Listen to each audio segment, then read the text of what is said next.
تو وہ انسان بہترین انسان بنتا ہے، چاہے وہ باپ ہو، بیٹا ہو، بھائی ہو، بہن ہو، جرنیل ہو، کرنیل ہو، جج ہو۔ لیکن اگر اس چیز کو چھوڑ دیتا ہے تو گمراہی کی ان گہرائیوں میں چلا جاتا ہے کہ ساری دنیا کی ڈگریوں کے باوجود وہ انتہائی گمراہ انسان ہوتا ہے، جو آج آپ دیکھ رہے ہیں۔ یہ بات بڑی کلیئر ہے آپ کو؟ کتنی بد نصیبی ہے کہ فوز العظیم کو چھوڑ کر عذاب العظیم کی طرف چلے گئے۔ کیا بات ہے، آپ نے بالکل صحیح بات کہی کہ جانتے بوجھتے ہوئے انسان۔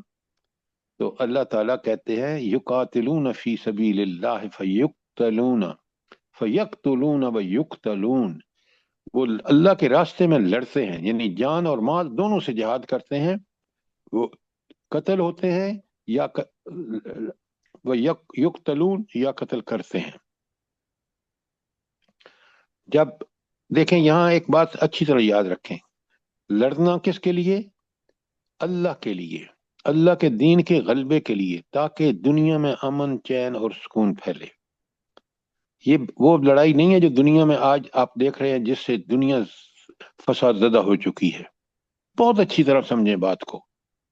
تو انسان پوری زندگی میں اللہ کے دین کے غلبے کے لیے، تاکہ وہ دین نافذ ہو دنیا میں اور دنیا رش کے جنت بن جائے۔ تو اللہ تعالیٰ کہتے ہیں کہ وعدن علیہ حقا فی التوراۃ والانجیل والقرآن، 3 آسمانی کتابوں کا ذکر ہے، تورات، انجیل اور قرآن۔ اب ان پہلی دونوں کتابیں جو ہیں وہ عملاً منسوخ ہو چکی ہیں، ایمان ضروری ہے لیکن عمل اب وہی قابل قبول ہوگا جو قرآن و سنت میں ہے۔ لہٰذا یہاں صاف بتا دیا کہ یہی وعدہ اللہ کا قرآن میں بھی تھا، ہے، اور انجیل میں بھی تھا اور تورات میں بھی تھا، کہ تم اللہ کی قربانیاں دو اللہ کے دین کے لیے، اللہ تمہیں اس کے عوض جنت دے گا۔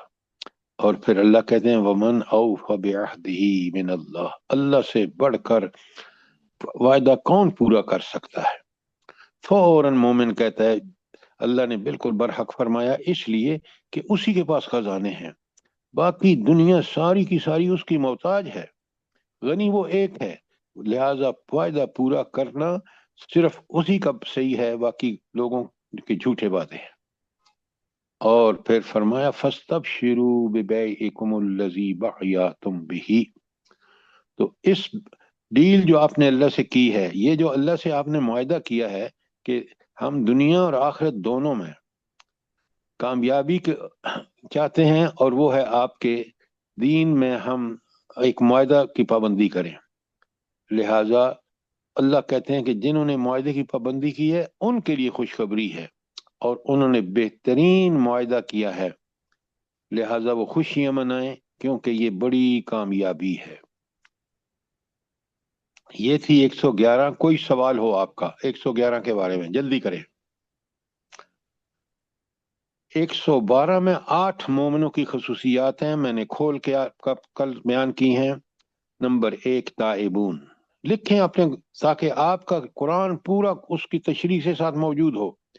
پہلی صفت مومن کی کیا ہے؟ تائبون، توبہ کرنے والے۔ نمبر 2 عبادت کرنے والے۔ نمبر 3 حمد کرنے والے۔ نمبر 4 چلنے پھرنے والے، دین کے لیے، علم سیکھنے کے لیے، جہاد فی سبیل اللہ کے لیے، لوگوں کو دین کے دعوت دینے کے لیے، غلبے کے لیے، بالکل ہر مان اور ہر لمحہ اس کے لیے سفر کے لیے تیار ہوں، وہ ہیں سائحون، راکعون ساجدون، وہ جو نماز قائم کرتے ہیں۔ اور پہلی شرط ہے کہ مومن کو اگر نماز قائم کر لی صحیح طریقے سے تو انشاءاللہ اس کے لیے زندگی کے باقی معاملات آسان۔ پھر فرمایا العامرون بالمعروف، نیکی کا حکم دینے والے، تو صرف نیکی خود ہی نہیں کرتے بلکہ دوسروں کو جہاں ان تک رسائی ہو، جہاں اللہ نے ان کو مواقع دیے ہوں، وہ نیکی کا حکم دیں۔ نمبر 7 وَنَاهُونَ عَنِ الْمُنْكَرِ، اور برائی سے روکیں۔ وَحَافِظُونَ لِحُدُودِ اللَّهِ، اور اللہ تعالیٰ کی حدیں ہر زندگی کے معاملے میں، عقیدہ ہو، عمل میں آپ کے اخلاق ہوں، آپ کی عبادات ہوں، آپ کے معاملات ہوں، حقوق العباد ہوں، حقوق اللہ ہوں، سب کے سب میں اللہ کی حدود کی پابندی کرنے والے۔ تو یہ جو آیات ہیں 111 112، اس پہ میں نے اور آپ نے عمل کر لیا منو ان، تو اللہ کہتے ہیں جنت کا سودا جو ہے وہ تمہارے حق میں ہے۔ اللہ نے خوشخبری دے دی، میں اور آپ اس پر عمل کرنے والے بنے، تاکہ اللہ تعالی ہمیں اس چیز سے کہ جنت جو ہے وہ ہمارے لیے واجب ہو جائے۔ کوئی سوال، کوئی چیز، یہ دو بڑی آمین اہم ثم سر جی سبحان اللہ، دونوں آیتوں میں اللہ تعالیٰ نے فرما دیا کہ خوشیاں، بڑی کامیابی کی خوشی مناؤ، اور پھر اللہ تعالیٰ نبی صلی اللہ علیہ وسلم سے کہہ رہے ہیں کہ آپ بھی انہیں بتا دیں کہ یہی جنت کے حقدار ہیں، جنت کی بشارت ہے ان کے لیے۔ بے شک، بے شک، کاش ہم اس پر یقین رکھیں۔ بے شک۔ زرتاج صاحبہ ایک بات نوٹ فرمائیں، یہ دنیاوی زندگی تو گزر جانی ہے، کیا جھونپڑی کیا میدان، بے شک۔ لیکن جس نے اس چیز کو پیش نظر رکھ کے زندگی گزاری، اس کو اللہ کہتے ہیں یہ چند روزہ زندگی کے بدلے میں تمہیں ابدی اور دائمی بادشاہی عطا فرماؤں گا جنت کی شکل میں۔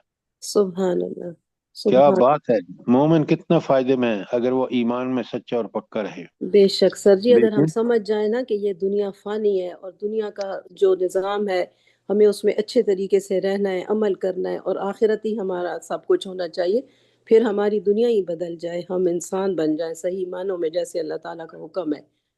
یہی تو بڑی بات ہے کہ سمجھتے نہیں ہیں نا ہم لوگ۔ ہاں بالکل، سمجھتے نہیں ہیں، کیونکہ اچھا، فانی ہے، سب کچھ اسی نے دیا ہے، اور اسی کے پاس ہم نے واپس جانا ہے، چھوڑ کے سب کچھ ادھر ہی۔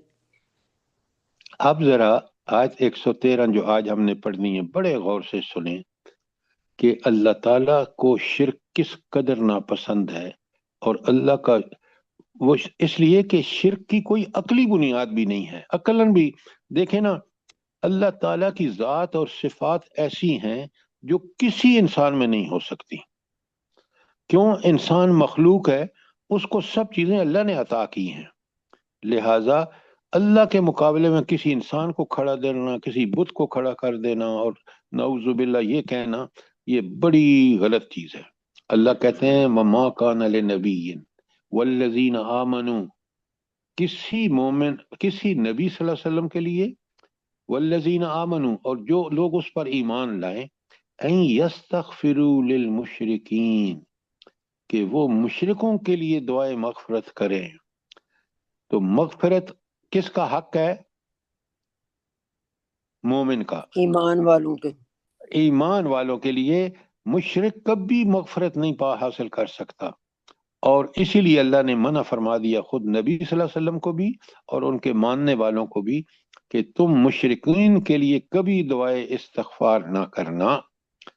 وَلَوْ كَانُوا أُولِي قُرْبَى، چاہے وہ تمہارے قریبی رشتہ دار ہی کیوں نہ ہوں، اگر وہ مشرک ہیں تو دعا نہیں کرنی آپ نے۔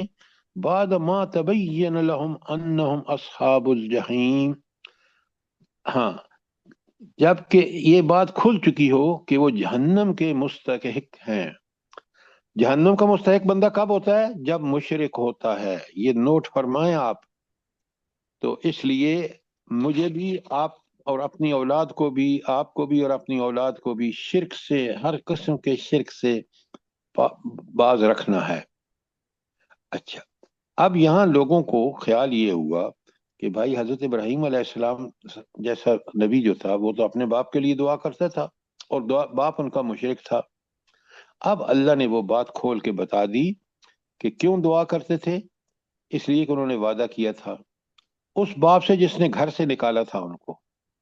لیکن وہ اللہ کے آگے بڑی پیاری آیات آ رہی ہیں، بڑے غور سے سنیں۔ اچھا، اب ان کی وجہ کیا تھی؟ وجہ یہ تھی کہ اللہ تعالیٰ، آپ، میں نے 113 پڑھی ہے اور 114 پڑھ رہا ہوں۔ اللہ تعالیٰ فرماتے ہیں، بڑے غور سے سنیے۔ اللہ تعالیٰ فرماتے ما کان استغفار ابراہیم لابیہ الا عن موعدۃ وعدها ایاہ، ابراہیم نے اپنے باپ کے لیے دعائے مغفرت کی تھی، وہ اس وعدے کی وجہ سے جو اس نے اپنے باپ سے کیا تھا۔ اچھا، تو گویا وہ ایک وعدہ کیا تھا انہوں نے اپنے باپ سے کہ ٹھیک ہے میں جاتا ہوں لیکن میں آپ کی مغفرت کے لیے دعا کروں گا، اور لیکن جب ان کو یہ اللہ نے منع فرما دیا تو وہ باز آ گئے۔ اب سنیں بڑے غور سے کہ وہ وعدہ کیا تھا، قرآن میں کہاں موجود ہے حضرت ابراہیم کا وعدہ، جلدی بتائیں۔ سورہ ابراہیم میں آپ ذرا لکھیں نا سورہ مریم کی آیت 47 برابر میں لکھیں تاکہ آپ کو پتہ چلے کہ کہاں یہ اس بات کا ذکر ہے کہ ابراہیم علیہ السلام نے وعدہ کیا تھا۔ سورہ مریم 19 نمبر پر ہے اور اس کی آیت ہے 47، 47 نمبر۔ میں آپ کے سامنے پڑھ کے ترجمہ کر رہا ہوں۔ قال، ابراہیم علیہ السلام نے کہا سلام علیکہ، اللہ اکبر، اپنے باپ سے کہتے ہیں سلامتی ہو تجھ پر۔ کون سا باپ؟ جو گھر سے نکال رہا ہے۔ پہلی بات قال سلام علیکہ، ابراہیم علیہ السلام نے کہا تجھ پر سلامتی ہو۔ سأستغفر لک ربی، میں اپنے رب سے تمہارے لیے استغفار کروں گا، معافیاں مانگوں گا۔ یہ ہے وہ وعدہ۔ انہ کان بی حفیہ، بے شک وہ اللہ تعالیٰ مجھ پر بہت مہربان ہے۔ کتنی ابراہیم علیہ السلام جو ہے کیسی پیاری دعا کرتے ہیں۔ اور پھر اسی آیت کے آخر میں آپ دیکھیں ایک 114 میں کہا ان ابراہیم لأواہ حلیم، حق یہ ہے کہ ابراہیم بڑا نرم دل اور خدا ترس اور بردبار آدمی تھا، کہ وہ باپ جس نے اتنی سختیاں کی، جس کفر پہ ڈٹا رہا اور بالآخر گھر سے دھتکار کر نکال دیا، اس باپ کے لیے بھی اواہ، کتنے نرم دل تھے اور کس قدر اللہ سے ان کو تعلق تھا کہ انہوں نے اس کے باوجود وعدہ کیا۔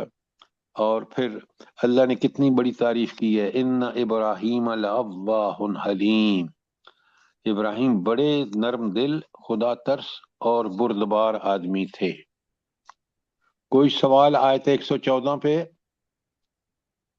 شاباش۔ یہ تو اس میں ابھی رہ گیا فلما تبین لہ انہ عدو للہ تبرأ منہا، یہ رہ گیا ہے۔ جزاک اللہ، بالکل وہی بات جو آپ نے فرمائی ہے کہ جب فلما تبین لہ، جب ان پر یہ واضح ہو گیا کہ انہ عدو للہ، کہ وہ اللہ تعالیٰ کا دشمن تھا کیونکہ مشرک تھا نا، تبرأ منہ، تو وہ اس سے پھر باز آ گئے، دعا کرنے سے رک گئے۔ جزاک اللہ۔ کوئی سوال؟ تو یہ تھی حقیقت کہ ابراہیم علیہ السلام کیوں دعا کرتے تھے، لیکن جب ان کو اللہ نے بتا دیا کہ وہ اللہ کا دشمن ہے، مشرک ہے، تو اس پر انہوں نے فوراً اپنی دعا روک دی۔ آیت 115 اللہ تعالیٰ کہتے ہیں ما کان اللہ لیضل قوما، اللہ تعالیٰ کا یہ طریقہ نہیں کہ لوگوں کو گمراہ کر دے بعد اس ہداہم، اس کے بعد کہ ان کو ہدایت دے دی۔ اللہ کا طریقہ نہیں ہے۔ کیوں؟ آپ دیکھیں اللہ تعالیٰ نے قرآن نازل کر کے ساتھ ہی محمد رسول اللہ صلی اللہ علیہ وسلم کو بھیج دیا، اور پھر جب ہدایت لوگوں نے حاصل کر لی اور تڑپ لگن اور کے بعد، تو اللہ نے ان کو محفوظ رکھا۔ ہاں، پھر بعد از ہداہم، جب اللہ ان کو ہدایت دیتا ہے پھر ان کو گمراہ نہیں کرتا، حتی یبین لہم ما یتقون، یہاں تک کہ انہیں صاف صاف بتا نہ دے کہ انہیں کن چیزوں سے بچنا ہے۔ اچھا، بڑی پیاری بات ہے کہ اللہ تو ہدایت دینے کے بعد اگر وہ ان چیزوں سے بچے رہیں جس سے منع کیا اللہ نے کن چیزوں سے منع کیا ہے بلا؟ اوپر تاکہ آیت سر وہ پڑھ، نیک کام کرنے اور جہنم کی آگ سے منکرات سے منع کیا ہے۔ شرک ذرا سے، جی شرک اور اوپر رضائل سے۔ دیکھیں یہ آپ جنرل بات مت کیا کریں، اوپر اللہ نے صاف بتایا ہے کہ تم اللہ کے دشمنوں کو اپنا دوست نہ سمجھو گے، نمبر 1۔ نمبر 2، ان مشرکین کے لیے بھی دعائے مغفرت نہیں کرو گے چاہے وہ تمہارے عزیز رشتہ دار کیوں نہ ہوں۔ کیوں نہیں آپ آیت کے اندر رہتے، سورت کے اندر رہتے، تاکہ وہاں سے اب یہ خلاف ورزیاں جو کرے گا وہ اللہ کا دوست نہیں ہے۔ تو لہٰذا اللہ جب ہدایت دے دیتے ہیں تو پھر آپ ساتھ بتا بھی دیتے ہیں کہ اس ہدایت میں یہ خلاف ورزیاں یہ نہ کرنا، جو نہیں کرتا اللہ اس کو گمراہ نہیں کرتے۔ تو حتیٰ یبین لہم ما یتقون، کہ اللہ ان کو کھول کے بیان نہ کر دے کہ کن چیزوں سے ان کو بچنا ہے۔ ان اللہ بکل شیء علیم، یہ دھمکی ہے ان لوگوں کے لیے جو اللہ کے احکامات کی خلاف ورزی کریں، کہ سن لو اللہ سب جانتا ہے، تمہارے دلوں کے بھیدوں کو جانتا ہے، رازوں کو جانتا ہے۔ یہ تو ہے نا دھمکی ان لوگوں کے لیے جو خلاف ورزی کریں، اور جو لوگ اللہ کے ان احکامات کی پابندی کریں، ہدایت پہ قائم رہیں، ان کے لیے کیا ہے؟ فوز العظیم، خوشخبری ہے ان کے لیے، بالکل عظیم کامیابی کی خوشخبری ہے۔ اچھا، تو یہ یہ بات ہے اگر کہ مشرکین کے زندگی میں ان کے ہدایت کی دعا کر سکتے ہیں، لیکن یہ زندگی میں بھی ان کو ان کے لیے استغفار نہیں کر سکتے، یا موت کے بعد کا ہے یہ؟ دیکھیے آپ کو نہیں، موت کے بعد تو جو مرا کفر پر تو بات ختم، وہ اللہ کا دشمن ہے، آپ کوئی دعا نہیں کر سکتے۔ ہاں، دنیا میں آپ ان کی ہدایت کے لیے اللہ سے کہ اے اللہ ان کو توفیق عطا فرما کہ یہ ہدایت حاصل کر لیں تاکہ یہ بھی جنت میں جائیں، تو دنیاوی زندگی میں آپ دعا کر سکتے ہیں، صرف اس لیے کہ ہمدردی کے طور پر کہ اللہ تعالیٰ ان کو بھی بخش دے۔ یہ ہر مومن کا طریقہ ہونا چاہیے، اور اگر وہ ڈٹ کے اللہ کے دین کے خلاف کام کریں تو پھر ان سے لڑے۔ یہ بات سمجھ آ گئی ناظرہ بابی کہ نہیں؟ جی ہاں، الحمدللہ، جزاک اللہ۔ کتنی اچھی دعا ہے، ربنا لا تزغ قلوبنا بعد إذ هديتنا وهب لنا من لدنك رحمة إنك أنت الوهاب۔ یہ ساری دعائیں اللہ نے جو رسول صلی اللہ علیہ وسلم نے سکھائی ہیں، بڑی پیاری دعائیں ہیں، کاش۔ اچھا، اب یہاں ایک بڑی اللہ تعالیٰ کی طرف سے وارننگ ہے کہ ان سری ہدایات کے بعد بھی اگر تم نے ان کی پرواہ نہیں کی تو پھر یاد رکھو قانون ضلالت حرکت میں آ سکتا ہے اور تم گمراہی میں پڑ سکتے ہو، جیسا آج مسلمانوں کا مسئلہ ہے۔ بہت اچھی طرح سمجھیں بات کو۔ اچھا، اب یہاں ایک نقطہ آپ کو اور مجھے بڑا کلیئر ہونا چاہیے، اللہ تعالیٰ کن کو ہدایت دیتا ہے؟ جلدی بتائیں۔ جو ہدایت کے طلبگار ہوتے ہیں۔ جی ہاں، صرف طلبگار نہیں، وہ اس کے لیے کوشش بھی کرتے ہیں۔ والذین جاہدوا فینا، جو ہمارے راستے میں کوشش کرتے ہیں۔ اللہ کہتے ہیں سورہ عنکبوت کی آخری آیت ہے لَنَهْدِيَنَّهُمْ سُبُلَنَا، تو جو لوگ اللہ سے توفیق بھی مانگتے ہیں، کوشش بھی کرتے ہیں، اللہ ان کا بندوبست کر دیتا ہے۔ یہ آپ اپنی زندگی میں بھی دیکھ لیں۔ اچھا، اللہ تعالیٰ کن کو گمراہی میں ڈالتا ہے؟ جلدی بتائیں۔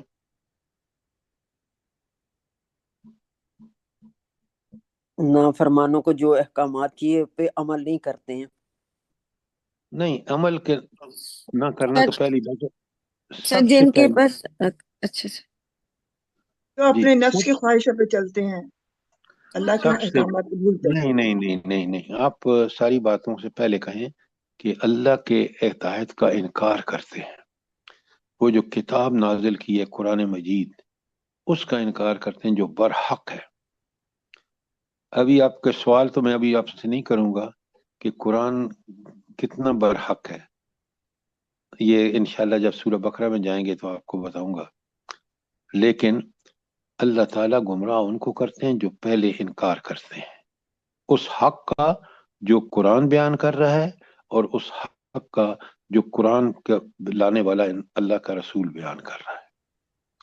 وہ ہدایت سے خالی ہوگا انکار کرنے والا، نمبر 1۔ نمبر 2، وہ بھی ہدایت سے خالی ہوگا جو زبانی اقرار تو کرے جیسے آج ہم مسلمان کر رہے ہیں، لیکن عملاً اس کے خلاف کرے۔ قرآن ہدایت کی کتاب ہے، یہ یاد رکھیں۔ ہدایت کیا مطلب؟ کہ آپ کو اس راستے پہ چلانا جو راستہ جنت کا راستہ ہے۔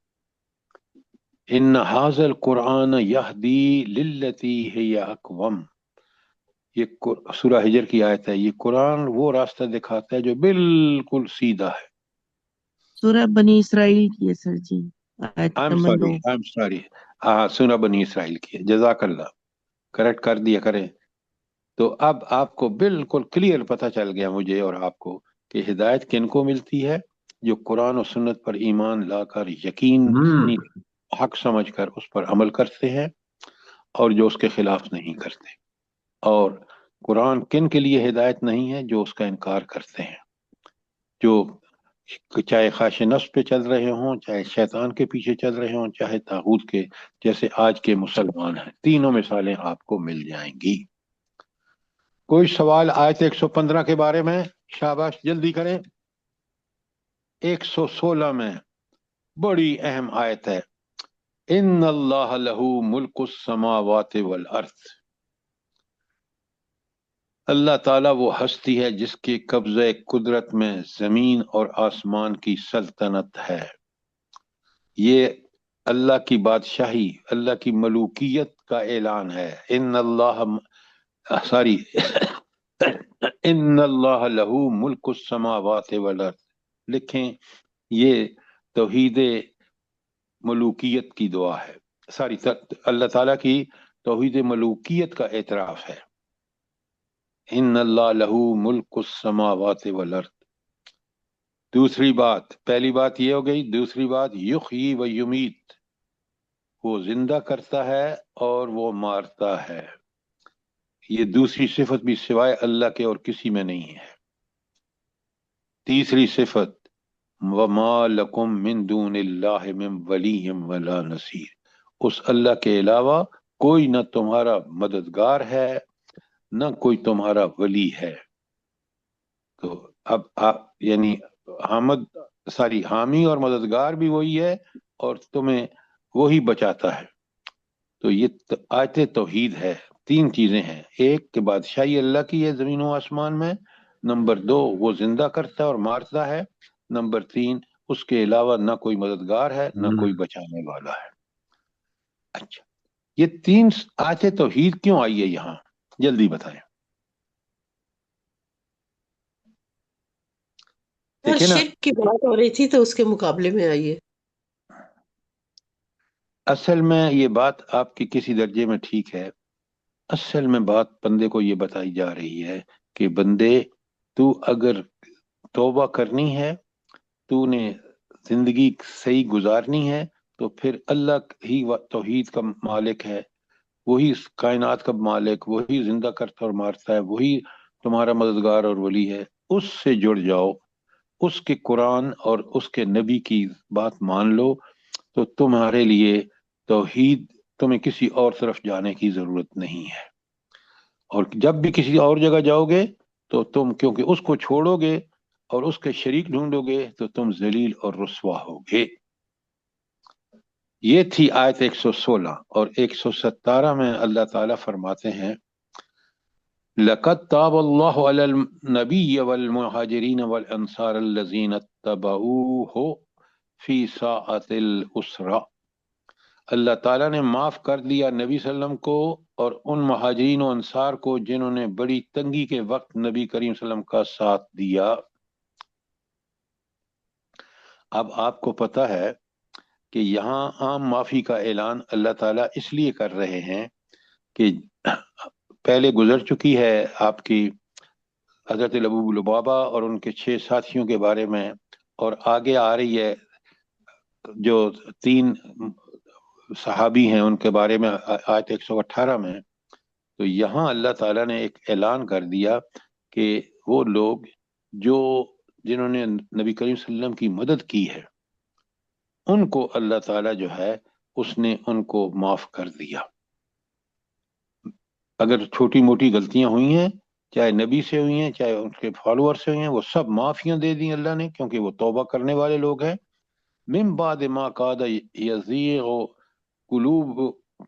قلوب فریقا منہم ثم تاب علیہم، اگرچہ ان میں سے کچھ لوگوں کے دل کجی کی طرف مائل ہو چلے تھے، مگر انہوں نے اس کجی کا اعتبار نہ کیا بلکہ نبی کریم کا ساتھ دیا تو اللہ نے ان کو معاف کر دیا۔ اچھا، اس کے بعد انہو بہم رؤوف الرحیم، بے شک اللہ تعالیٰ ان کے لیے رؤوف بہت ہی مہربان و رحیم اور رحم کرنے والا ہے۔ وہ جو ہماری غلطیوں اور ہماری کوتاہیوں پر ہم توبہ کرتے ہیں، جو معاف کر دیتا ہے، وہ یقیناً اللہ کتنا رؤوف اور رحیم ہے، جس کا ذکر یہاں ہے۔ اچھا، اب یہاں ایک چیز ذرا نوٹ فرمائیں، وہ یہ ہے کہ غزوہ تبوک کے موقع پر اہل ایمان سے جو قصور زرزد ہوئے تھے، ان پر پچھلی آیات میں سخت گرفت کی گئی ہے، آپ سن چکے ہیں۔ لیکن جب ان میں اپنی غلطی کا احساس پیدا ہو گیا اور انہوں نے معافی مانگ لی تو انہیں توبہ، قبولیت توبہ کی بشارت سنائی گئی، اور اس بشارت کا دائرہ کار اتنا وسیع ہوا کہ جو قصور بھی ان سے پہلے سرزد ہوئے تھے، ان سب کے لیے معافی کا اعلان ہو گیا، گویا باران رحمت تھی جس نے گرم فضا کو خوشگوار بنا دیا، کیونکہ انہوں نے معافیاں مانگی، تو اگر کوئی سابقہ معافیاں غلطیاں بھی تھیں تو اللہ تعالیٰ نے ان کو معاف کر دیا۔ بہت پیاری آیات ہیں اللہ کی رحمتوں کی، اللہ کی معافیوں کی۔ اب معاملہ 118 میں آ گیا ان تین افراد کا۔ یہ تین افراد کون ہیں بلا؟ جلدی بتائیں۔ حضرت کعب بن سر سر مالک، اپنے آپ کو کعب باندھا بن مالک ہے، مرارہ بن ربیع ہیں، اور ہلال بن امیہ۔ اللہ جزائے خیر دے آپ کو، بالکل آپ نے ٹھیک کہا۔ اللہ تعالیٰ کہتے ہیں وَلَا ثَلَاثَةِ الَّذِينَ خُلِّفُوا، وہ تین آدمی جو پیچھے رہ گئے تھے،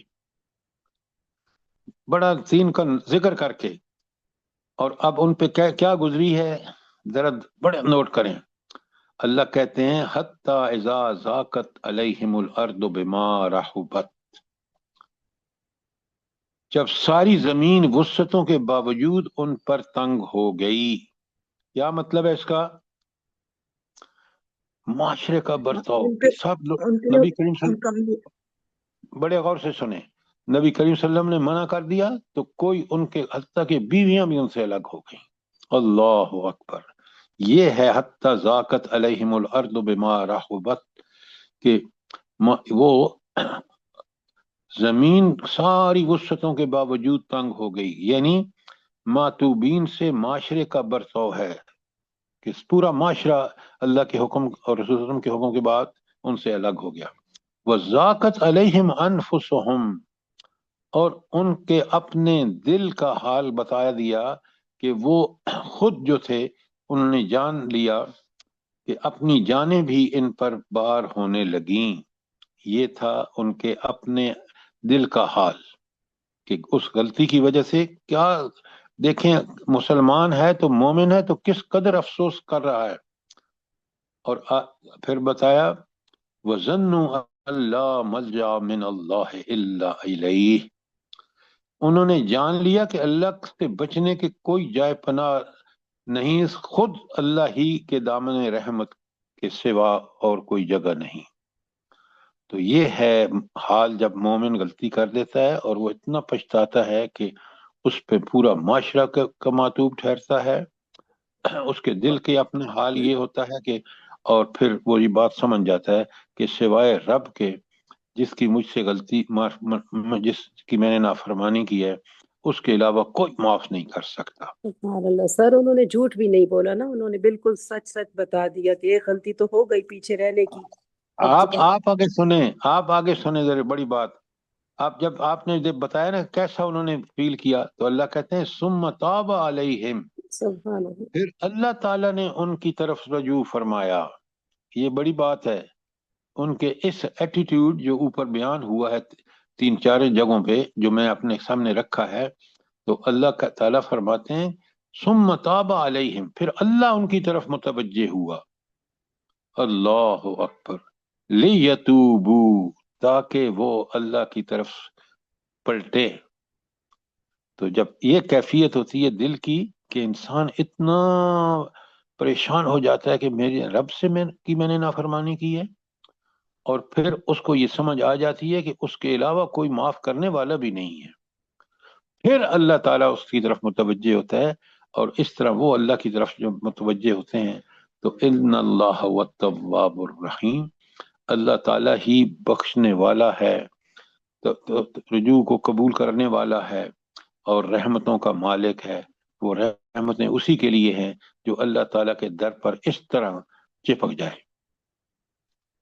کتنی پیاری آیت ہے 118۔ جی سر، اور ان کی 50 دنوں میں توبہ قبول ہوئی تھی، 50 دن لگے تھے غزوہ تبوک کو مطلب جانے اور وہاں رہنے اور واپس آنے میں۔ تو لیکن آپ ان کی کیفیت دیکھ رہے ہیں، پورا جی معاشرہ ان سے کٹ ان گیا، کا دل تنگ ان ہو کے رہا تھا۔ اپنے دل کا حال آپ نے دیکھا۔ اللہ تعالیٰ کی گرفت سے اللہ تعالیٰ ہی پناہ دے سکتا ہے، ان کو سمجھ آ گئی۔ تو پھر ان نے سچی توبہ کے لیے ایسی بے قراری کہ توبہ کی ابتدا اللہ تعالیٰ کی طرف سے ہوئی ان کے ان سارے اعمال کی وجہ سے۔ تو یہ ہیں وہ تین خوش قسمت، کعب بن مالک، مرارہ بن ربی اور ہلال بن امیہ۔ اللہ تعالیٰ ہمیں بھی اپنے گناہوں پر اتنے ہی شرمساری کا اتنا ہی اثر ہو کہ ہم اللہ ہی کی دربار میں پلٹیں تاکہ اللہ ہماری توبہ قبول کر لے۔ آمین ثم آمین۔ آیت 119 میں اللہ کہتے ہیں، بڑا غور سے سنیے، اور مجھے ذرا سوال آپ کی طرف آ رہا ہے، یا ایھا الذین آمنوا، خطاب کس سے ہے؟ اہل ایمان سے، اے لوگوں جو ایمان لائے، اتقوا اللہ۔ پہلی بات کہ اللہ تعالیٰ سے ڈرو، وَكُونُوا مَعَ الصَّادِقِينَ، اور سچے ان لوگوں کے جو صادق الایمان ہیں ان کے ساتھ رہو۔ یہ اللہ تعالیٰ نے کیوں 119 آیت میں کیوں ارشاد فرمایا کہ اہل ایمان نمبر 1 تقوی اختیار کرو، اور نمبر 2 تم ان لوگوں کے ساتھ رہو جو اپنے دعوی ایمان میں سچے اور پکے ہیں۔ جلدی یعنی بتائیں۔ سر اپنی دوستیوں کو تو چیک جو ان کرو، کا ان لوگوں کے ساتھ آپ کا ملنا جلنا ہے، کیونکہ انسان اپنے دوست کے دین پہ ہوتا ہے تقریباً۔ یہ بات آپ کی بالکل ٹھیک ہے، سب سے پہلے تقوی کا حکم دیا، اور اللہ تعالیٰ خود فرماتے ہیں سورہ حجرات میں کہ سب سے زیادہ اللہ کا نزدیک قرب کس کو حاصل ہے؟ متقین کو۔ جو جتنا متقی ہے، لہذا سب سے پہلے تقوی یہ ہے کہ اللہ تعالیٰ کے احکامات میں سبقت کرنا، جس سے منع کیا اس سے مکمل اجتناب کرنا، رک جانا، یہ تو ہو گیا تقوی۔ اور سچے لوگوں کے ساتھ رہنے کا مطلب یہ ہے کہ آپ ہمیشہ یاد رکھیں، the man is known by the company he keeps، یہ انگریزی کا ایک محاورہ ہے، اور جیسے آپ نے حدیث بتائی ہے، حدیث ہمارے لیے زیادہ اتھینٹک ہے، اور وہی اتھینٹک ہے کہ وہ لوگ جو اللہ کے رسول صلی اللہ علیہ وسلم کے بتائے ہوئے دین پر من و ان عمل کرتے ہیں، وہ اللہ کے پسندیدہ لوگ ہیں۔ لہٰذا ہمیں ہمیشہ دیکھنا چاہیے کہ ہم نیک لوگوں کی کمپنی میں رہیں، وہاں ہمیں جو عملاً اشارے ملتے ہیں کہ اللہ کے دین کی طرف سبقت کرو۔ آپ کو پتہ ہونا چاہیے وہ حدیث کہ جب ایک بندے نے 99 قتل کر دیے، ایک مولوی صاحب کے ساتھ پاس پہنچا جو ہماری جیسا ہی ہوگا، اس نے کہا نہیں تم تو نہیں بخشے جاؤ گے، اس نے اس کو بھی قتل کر دیا۔ پھر ایک بندہ اس کو ملا، یہ بڑی اہم بات ہے، اس نے کہا تم فلاں جگہ ہجرت کر جاؤ، اس لیے کہ وہ نیک لوگ ہیں، ان میں جب رہو گے تو تم نیکی سیکھو گے، نیکی کا عمل کرو گے تو اللہ کے سے توبہ قبول ہو جائے گی۔ اس بندے نے چھوڑا گھر بار، چل دیا، وہاں راستے میں اس کا انتقال ہو گیا۔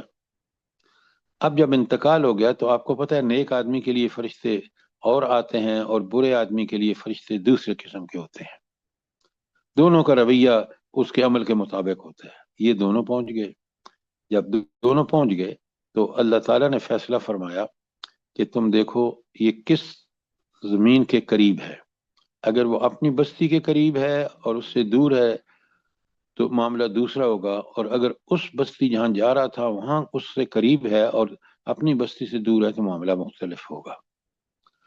اللہ تعالیٰ نے فاصلوں کا مالک تو وہ ہے نا، اس نے اس کو دکھا دیا لوگوں کو کہ وہ شخص جو ہے گویا قریب ہے اس بستی کے جہاں جا رہا تھا۔ تو اللہ تعالیٰ نے حکم دیا ان فرشتوں کو جو نیک آدمیوں کے لیے ہوتے ہیں اور انہوں نے تو یہ ہے کہ نیکیوں کے ساتھ نیکوں کے ساتھ رہنے کا فائدہ کہ اللہ تعالیٰ اس بندے کو نیکی کی توفیق عطا فرماتا ہے اور وہ عملاً نیکی کرتا ہے. یہ ہے یا ایھا الذین آمنو، اے وہ لوگو جو ایمان لائے. خطاب اللہ تعالیٰ مومنین سے کرا، اتقوا اللہ، پہلا کام کرو اللہ سے ڈرو، اور دوسرا کونوا مع الصادقین، کہ نیک لوگوں کے ساتھ رہو. تو سچائی اور راست بازی کی ان برکتوں کے پیش نظر عام مسلمانوں کو ہدایت کی جا رہی ہے کہ سچے اور راست باز لوگوں کے ساتھ ہو جاؤ، یعنی مخلص اور متقی مومنین کے ساتھ ربط و ضبط رکھو، ان کی رفاقت اختیار کرو، ان کی صحبت میں رہو، اور دین کی اجتماعی جد و جہد میں انہی کی تائید و حمایت کرو، اور منافقانہ رویہ اختیار کرنے والوں سے بچ کے رہو. کتنی بڑی بات ہے. سوچیں، چند الفاظ کی آیت لیکن مفہوم کے اعتبار سے کس قدر. کوئی سوال، کوئی چیز کلیئر نہ ہوئی ہو؟ آیت کا سر ایکسپلینیشن. ماحول کا اثر ہوتا ہے نا بندے کے اوپر. اچھا ماحول ہو تو بہترین ہے، برے ماحول میں ہوگا تو برائی سیکھے گا. اسی لیے صادقین کی بات کی ہے کہ جو دین دعوت دین اپنے دعوی ایمان میں سچے ہیں. ذرا آیت 120 پہ بڑے غور سے دیکھیں کتنی یہ زبردست آیات ہیں. ما كان لأهل المدينة من حولهم من الأعراب أن يتخلفوا عن رسول الله ولا يرغبوا بأنفسهم عن نفسه. مدینے کے باشندوں اور گرد و نواح کے بدوؤں کو یہ ہرگز زیبا نہیں کہ اللہ تعالیٰ کے رسول کو چھوڑ کر گھر بیٹھے رہتے اور اس طرف سے بے پرواہ ہو کر اپنے نفس کی فکر میں لگ جاتے. یہ ہے تبوک اور واقعہ تبوک کہ جہاں آپ دیکھ رہے ہیں کہ مشکل ترین حالات تھے. گرمی کو دیکھ لیں، سواریاں نہیں ہیں، 700 کلومیٹر کا فاصلہ ہے. تو لیکن کیونکہ نبی کریم صلی اللہ علیہ وسلم جا رہے ہیں، ہر مومن کو جانا چاہیے. اور جو گھر بیٹھے گا وہ اللہ کے رسول کی نافرمانی کا ارتکاب کرے گا. اللہ کے رسول کی نافرمانی دراصل اللہ ہی کی نافرمانی ہے. تو پہلی بات بتا دی اور پھر کہا ذالک بانہم لا یصیبہم ظم ولا نصب ولا مخمصۃ فی سبیل اللہ ولا یطاعون موطئا یغیظ الکفار ولا ینالون من عدو نیلا عدو نیلا الا کتب لهم به عمل صالح. کتنی پیاری بات ہے. اس لیے کہ ایسا کبھی نہ ہوگا کہ اللہ کی راہ میں بھوک، پیاس اور جسمانی مشقت کی کوئی تکلیف وہ جھیلیں جو تبوک گئے ہیں، اور منکرین حق کو جو ناگوار ہے اس پر وہ قدم اٹھائیں، اور ایسی دشمن سے عداوت حق کا وہ انتقام لیں، اس کے بدلے میں ان کے حق میں ایک عمل صالح نہ لکھا جائے. گویا چاہے تو وہ بھوک لگے ان کو، پیاس لگے ان کو، مشکلات سفر کی ہوں، تو اللہ تعالیٰ کہتے ہیں، اور ہر وہ کام جو کافروں کو غصہ دلائے، کافروں کی نافرمانی کی وجہ سے وہ اس سے ناخوش ہوں، اللہ اس کا اجر دے گا، عمل صالح لکھے گا. اللہ اکبر. ان اللہ لا یضیع اجر المحسنین. یقیناً اللہ تعالیٰ اپنے ہاں محسنوں کی خدمت گزاری جو ہے وہ قبول کرتا ہے، وہ اس کو ضائع نہیں کرتا. یہ تھی آیت 120. کوئی سوال، کوئی چیز کلیئر نہ ہوئی ہو؟ سر جی اللہ کتنا ولا قدردان یرون ہے، اللہ موطئا تعالیٰ کتنا قدردان ہے کہ اللہ کیا بات ہے. وہ اپنے دشمنوں کے بارے میں جو بھی عمل کرتا ہے مسلمان کہ اللہ کے دشمنوں کو تکلیف پہنچائے، اس پہ اجر نیکی لکھتا ہے. سبحان سبحان اللہ. سبحان اللہ. یہ سورۃ توبہ بڑی پیاری سورت ہے اس لحاظ سے کہ یہ آخر میں نازل ہوئی ہے، اور اس کے جو مدرجات ہیں وہ ہمارے لیے بے انتہا ضروری ہیں. جی ہر آیت بڑا مزہ سر دے یہ رہی ہے. تھوڑا سا ہر اور آیت اس کو ایکسپلین کر دے. یہ کس چیز کو؟ ولا یطاعون موطئا، یہ تو سمجھ آیا یغیظ الکفار، ولا ینالون من عدو نیلا.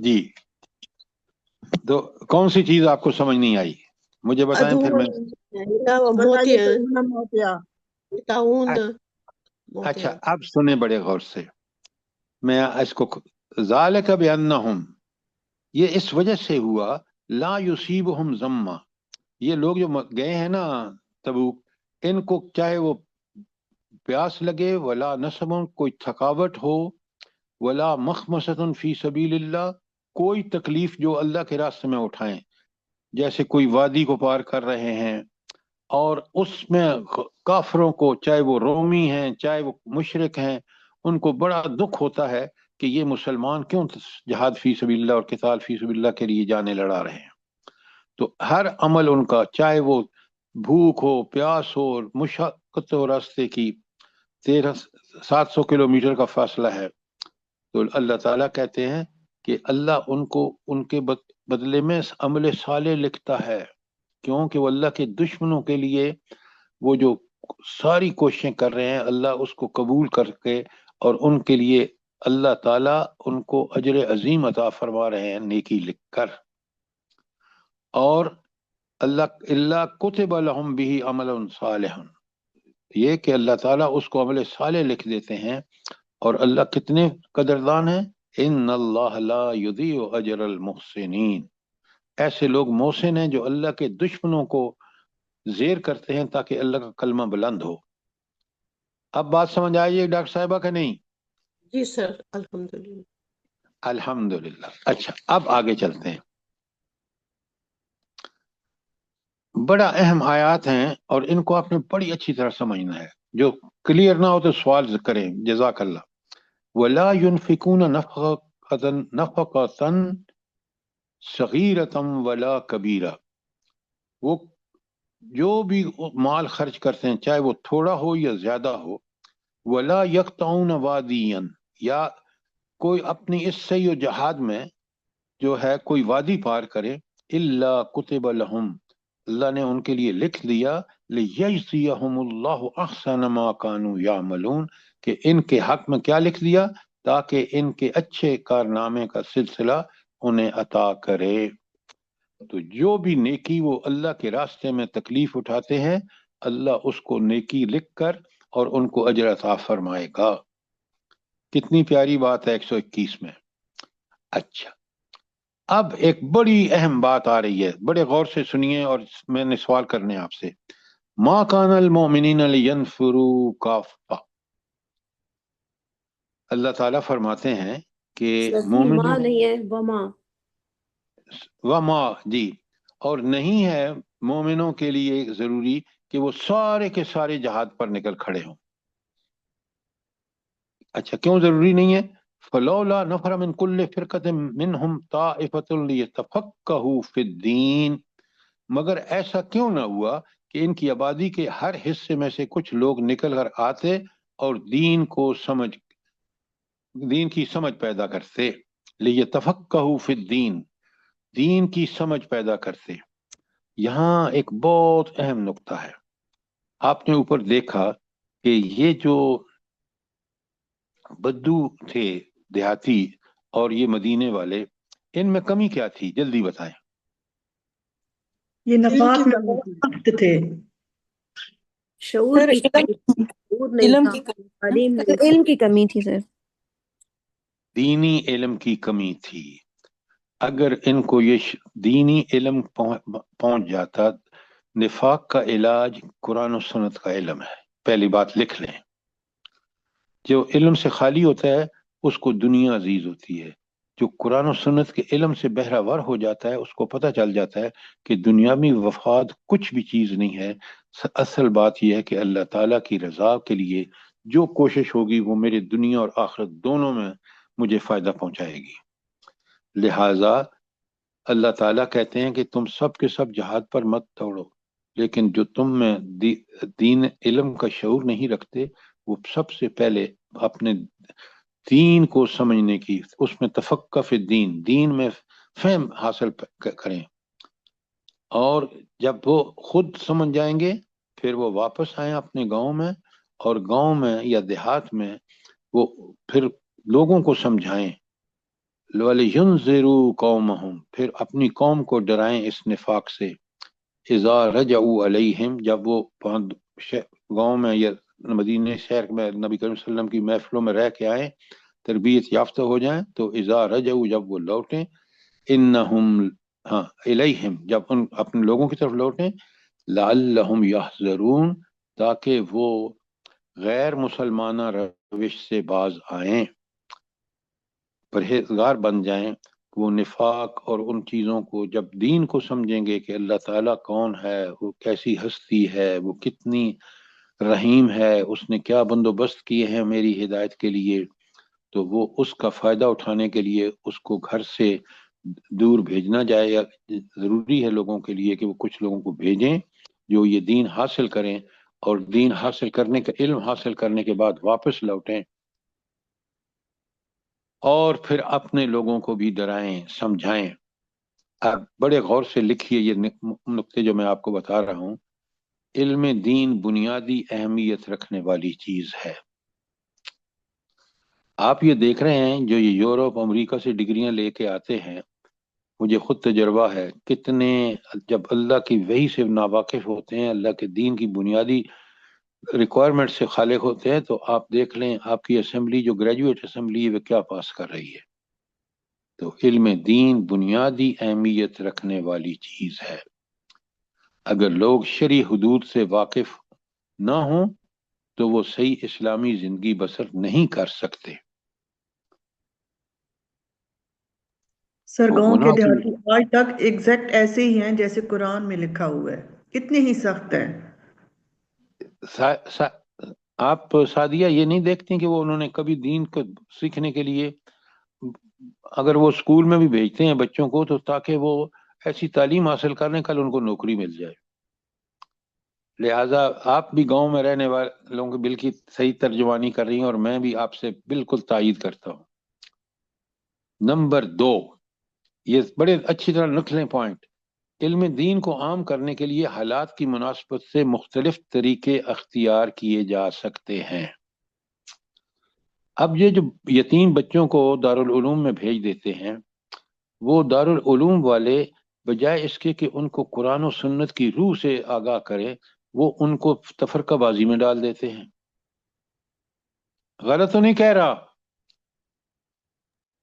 بالکل صحیح بات ہے سر۔ بالکل بالکل صحیح صحیح ہے بات ہے سر، سر۔ یہی کچھ ہوتا ہے۔ اللہ تعالی ہمیں معاف کرے۔ اچھا، ایک اور بات جو نمبر 3 میں لکھیں کہ دینی تعلیم و تربیت کی ضرورت بچوں کے لیے بھی ہے اور بڑوں کے لیے بھی ہے، اور اس آیت میں جو خاص ذکر ہے وہ بڑوں کا ذکر ہے۔ یاد رکھیں، جب والدین ان سے نابلد ہوتے ہیں دینی علوم سے، تو آپ دیکھیں اولادوں کو کتنا بے دین بناتے ہیں، جو آج آپ دیکھ رہے ہیں۔ تو اس آیت میں بڑوں میں دین کا شعور پیدا کرنے کی ہدایت کی گئی ہے۔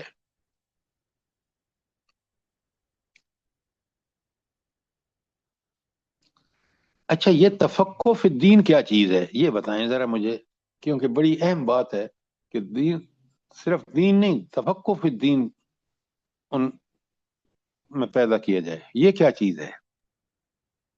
سر جی تفقع ہوتا ہے تو پھر یہ عمل انسان کے آتا ہے آگے۔ سر وہ یہ گونگے بہرے ہو کے ایسی باتیں نہ سنتے جائیں بلکہ غور و فکر کریں، حقیقت کو جانیں۔ دیکھیں، یہ جو آپ بات کہہ رہی ہیں بالکل ٹھیک ہے۔ آج مجھے اس بات کا یقین ہے، کیونکہ مجھے تفقع اللہ تعالیٰ نے عطا فرمایا ہے دین میں، کہ یہ دین پر عمل کر کے ہی ہم دنیا میں کامیاب زندگی اور آخرت میں جنت حاصل کر سکتے ہیں۔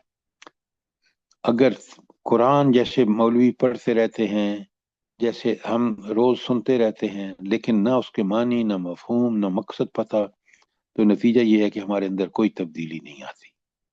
تو تبدیلی تفقع سے آتی ہے کہ جب سمجھ بوجھ پیدا ہو جاتی ہے، شعور پیدا ہو جاتا ہے کہ یہ اللہ کا دین، چاہے وہ زندگی ہو، معاشی ہو، معاشرتی ہو، سیاسی ہو، ہر قسم کی زندگی کے لیے کتنا یہ علم ضروری ہے۔ اور جب اس سے خالی ہوتا ہے انسان تو وہ کتنی ڈگریاں لے کر بھی دنیا کے اندر فساد پھیلاتا ہے۔ نوٹ کریں ذرا اس کو، قرآن کی بات بالکل سمجھنے کا بے انتہا ضروری ہے۔ سر جی ہم لوگوں نے علم سمجھا ہی نہیں نا، ہم نے تو کتابیں پڑھنے کا اور ڈگریاں لینے کا نام علم رکھا ہے، ہم نے قرآن اور حدیث کو سمجھنا علم نہیں رکھا، اس لیے ہم دور ہیں۔ کیا بات ہے، جزاک اللہ جزاک اللہ۔ سر سورہ فرقان میں ہے کہ والذین اذا ذکروا بآیات ربہم لم یخروا علیہا صما وعمیانا، اس کے ساتھ ریلیٹ کر رہی ہے نا؟ نہیں، ریلیٹ اس لیے نہیں کر رہی کہ وہاں اندھے بہروں کی طرح ہم پڑھے چلے جا رہے ہیں، تفقہ فی الدین ہے ہی نہیں، ہے وہاں پہ آپ دیکھیں نا کہ کتنے حافظ قرآن ہیں جن کے کتنا بڑا اعزاز ہے کہ سینے میں پورا قرآن، لیکن اس کی تعلیمات سے ناواقف ہیں۔ بالکل سر۔ اور ارے وہ جی ایک حافظ قرآن کو میں جانتی ہوں، تو اس نے ساری وراثت پہ قبضہ کیا ہوا ہے، کہتا ہے کوئی آ کے دکھائے ادھر حصہ لینے کے لیے آئے، کوئی گولی ماروں گا۔ انا للہ۔ یقین کریں میں بھی دیکھیے ایسی ایک کیسا کفر، قرآن کو حفظ کر کے اپنے سینے میں رکھ کے اور اس طرح کے کام کرتے ہیں۔ اچھا آپ ذرا سنیں تفقہ فی الدین کی صحیح تعریف کیا ہے۔ نمبر 1، آدمی اپنے رب کو پہچان لے کہ وہ رب کس قدر میرے اوپر مہربان ہے، کتنا طاقتور ہے، اور کس طرح مجھے زندگی کا ایک ایک معاملے کا حساب اس کو دینا ہے آخرت میں۔ پہلی بات کہ تفقہ فی الدین میں سب سے پہلی بات کہ رب کو پہچان لینا۔ نمبر 2، اپنی مقصد زندگی سے آشنا ہو جانا۔ یہ لکھیں کہ زندگی کا مقصد امتحان ہے، دنیاوی زندگی امتحان ہے، آخرت میں اس کا ریوارڈ ملے گا۔ اور یہ چند روزہ کی زندگی میں اگر آپ اس رب کے ساتھ تقوی کی روش اور نیکیوں میں سبقت اور برائیوں سے بچنے کا پورا اہتمام کریں گے اور ہر بات اس کی مانیں گے، تو اللہ تعالیٰ جو ہے، یہ تفقہ فی الدین ہے کہ اپنے زندگی سے مقصد زندگی سے آشنا ہو جائے۔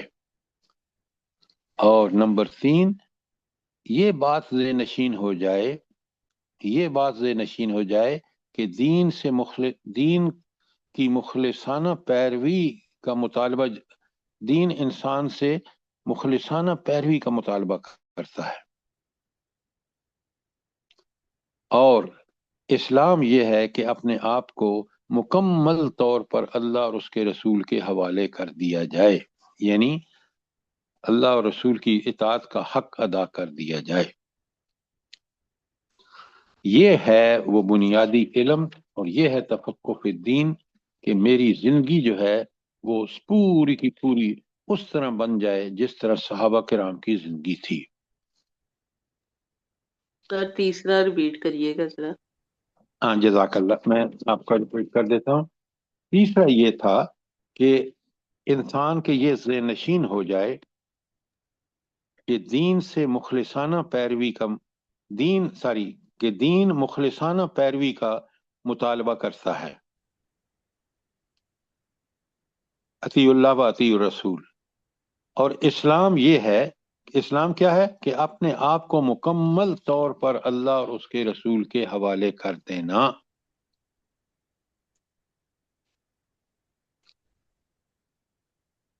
کوئی سوال یہاں تک؟ شاباش، بہت اہم آیات ہیں۔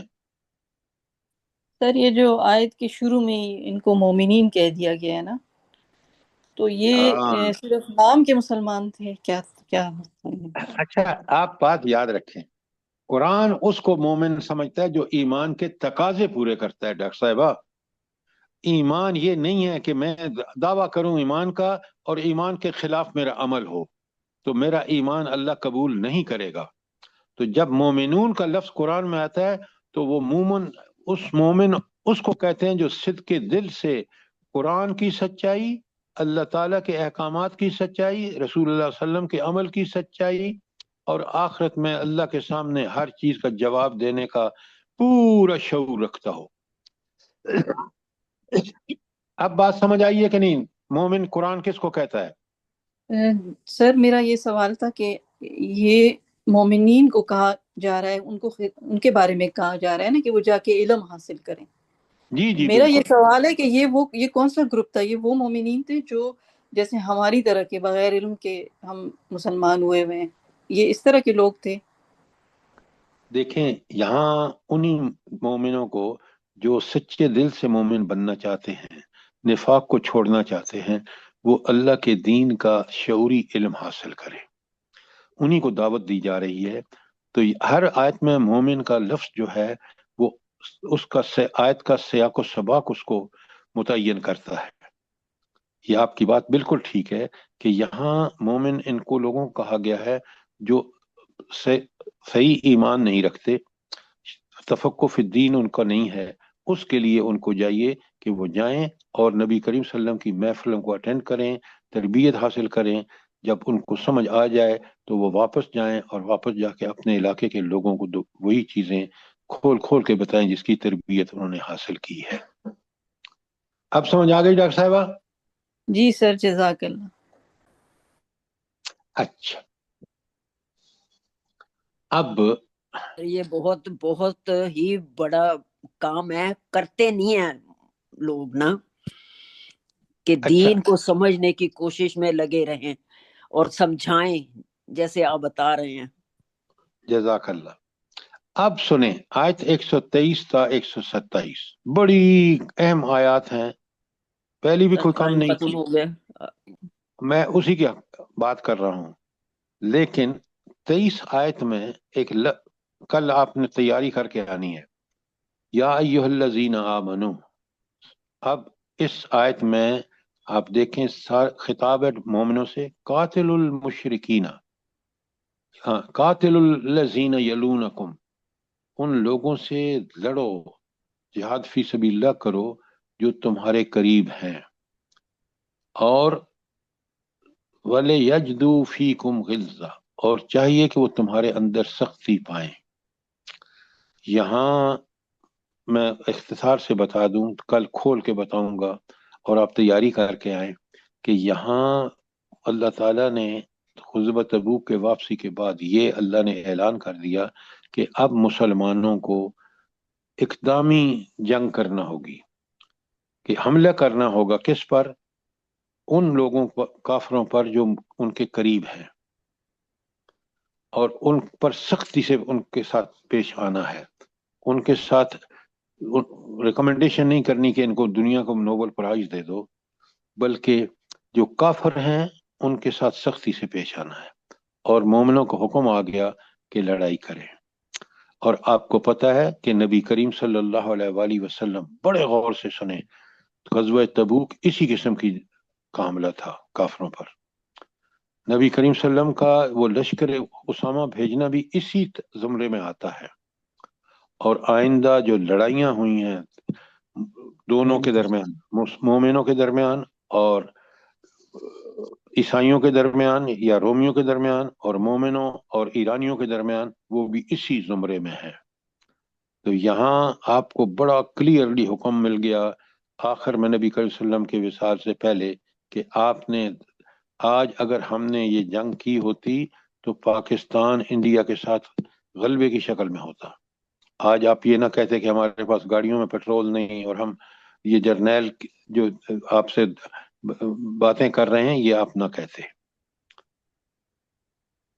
چلے اب یہ سوال کوشچن مارک کے ساتھ میں نے چھوڑ دیا، اور آپ تیاری کر کے آئیں، کل یہ انشاءاللہ ختم ہو جائے گی۔ 129 آیات ہیں، بڑے اہم احکامات ہیں، اور خاص کر وہ احکامات جو حضور نبی کریم صلی اللہ علیہ وسلم کے وصال سے پہلے امت کو اور قوم کو، پاکستان اسلام کو، اسلامی جماعت کو دیے گئے ہیں، وہ انشاءاللہ کل ڈسکس کریں گے۔ انشاءاللہ سر، اللہ پاک آپ کو صحت تندرستی اور لے زندگی دے، اور ہم سب کو جو آپ کے ساتھ جڑے ہوئے ہیں سب پہ اپنی رحمتوں کی بارش کرے، سب کو معاف کر دے، جو بھی غلطیاں ہوئی ہیں ہم لوگوں کی اولادوں کو بھی نیک کرے، اور تمام دنیا کے مسلمانوں کو ہدایت کے راستے پہ چلنے کی توفیق دے، اور بیماروں کو شفاء کاملہ اور عاجلہ عطا فرمائے۔ آمین ثم آمین۔ آمین ثم آمین۔ جزاک اللہ۔